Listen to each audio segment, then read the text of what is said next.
এইখন আমাৰ চাইকেল ৰিপেয়াৰিঙৰ দোকান মহবন্ধা দৈনিক বজাৰত আছে। আপোনালোকক দেখুৱাইছোঁ মহবন্ধা এটি ৰোডৰ পৰা প্ৰায় 1 কিলোমিটাৰমান সোমাই আহিলে মহবন্ধা ডেইলি বজাৰ পায়। আৰু মহবন্ধা ডেইলি বজাৰত আমাৰ এই দোকানখন আছে। আমাৰ দোকানখনৰ নাম RD মেকাৰ। এই ঠাইতে কাম কৰা আমাৰ 33-34 বছৰ হ'ল। আমাৰ দোকানৰ বয়স 34 ইয়াৰ্ছ।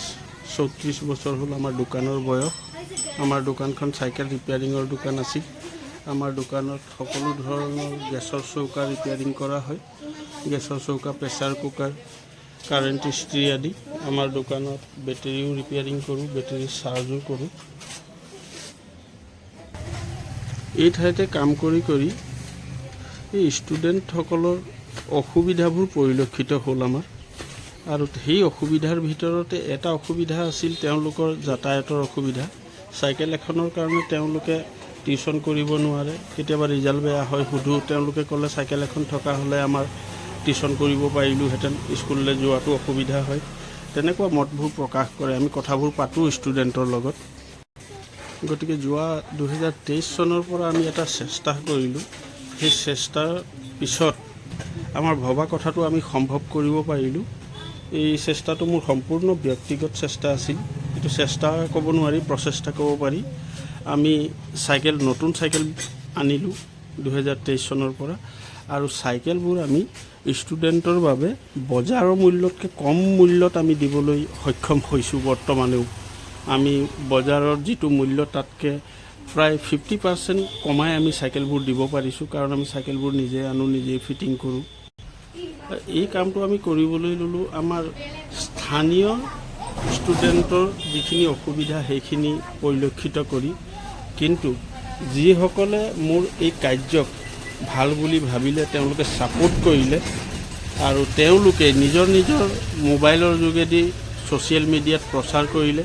আৰু সেই প্ৰচাৰৰ যোগেদি বিভিন্ন ঠাইৰ বিভিন্ন ধৰণৰ কাষ্টমাৰ আহি আমাৰ দোকানত উপস্থিত হ'ল। আমাৰ দোকানৰ পৰা চাইকেল ক্ৰয় কৰি নিছে।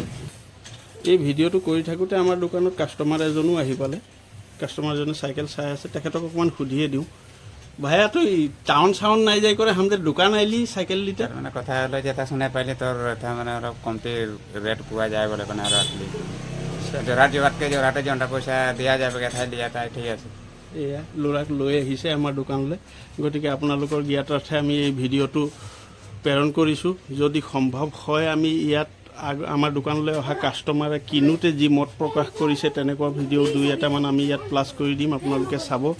আপোনালোকে এইটো ছাবস্ক্ৰাইব কৰিব, শ্বেয়াৰ কৰিব। আপোনাৰ শ্বেয়াৰ কৰাত যদি কোনোবা নজনা ব্যক্তি এজনেও যদি গম পায়, তেওঁ যদি চাইকেল এখন কিনি নিয়ে, তেওঁৰ মাৰ্কেটৰ মূল্যতকৈ আমাৰ ইয়াত নিশ্চয় বহুত কম মূল্যত নিব পাৰিব। তেওঁৰ যদি 2 টকা পইচা বাচে, তেওঁ ষ্টুডেণ্টৰ কাৰণে ইউনিফৰ্ম এযোৰো যদি কিনিব পাৰে, তাৰ পুণ্যৰ ভাগটো আপুনিও পাব। গতিকে চেনেলটো ছাবস্ক্ৰাইব কৰিব। আমাৰ ফোন নম্বৰটো আমি আপোনালোকক জনাই দিছোঁ। আপোনালোকে আমাৰ লগত ফোনতো যোগাযোগ কৰিব পাৰিব। আমাৰ ফোন নম্বৰটো হৈছে 8811804846। দাদা ক'ৰ পৰা আহিছে? টেকেলাঙৰ পৰা আহিছে। টাউনত নলৈ যে ইয়াত ল'বলৈ আহিছে চাইকেল? আপোনাৰ ইয়াত সুলভ মূল্যত দিয়া শুনি পেলাই আমি আহিলোঁ। পাইছেনে নাই আধা দামত? আধা দামতে পাইছোঁ। পাইছেনে?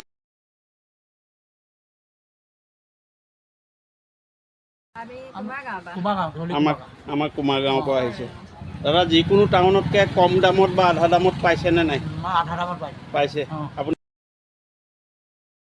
টাউনলৈ নগৈ যে ইয়াত চাইকেলখন লৈছে?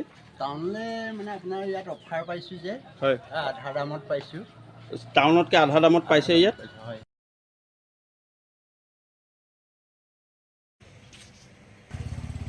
দাদা চাইকেলটো লিলি কিবা বলতে খুজি নেকি? টাউন চাউন যাইছিলি? যাইছিলি মানে টাউন তো এটা ৰেটটা বেছি কাৰণে আৰু এটা দেখা পাইলে তো কাৰণে আসলি আৰু মানুহৰ মুখে শুনলি যে এটা হ'লে মোৰ ৰেটটা কম পৰে। ভাবক, এইটো 10/10/2023 তাৰিখৰ পৰা মই দি আছিলোঁ এই অফাৰটো। তেতিয়াৰ পৰা আমাৰ ওচৰত ইমানেই মানুহ আহিলে, 2 দিনৰ পিছৰ পৰা আমি চাইকেল দিব নোৱাৰা হৈ গ'লোঁ।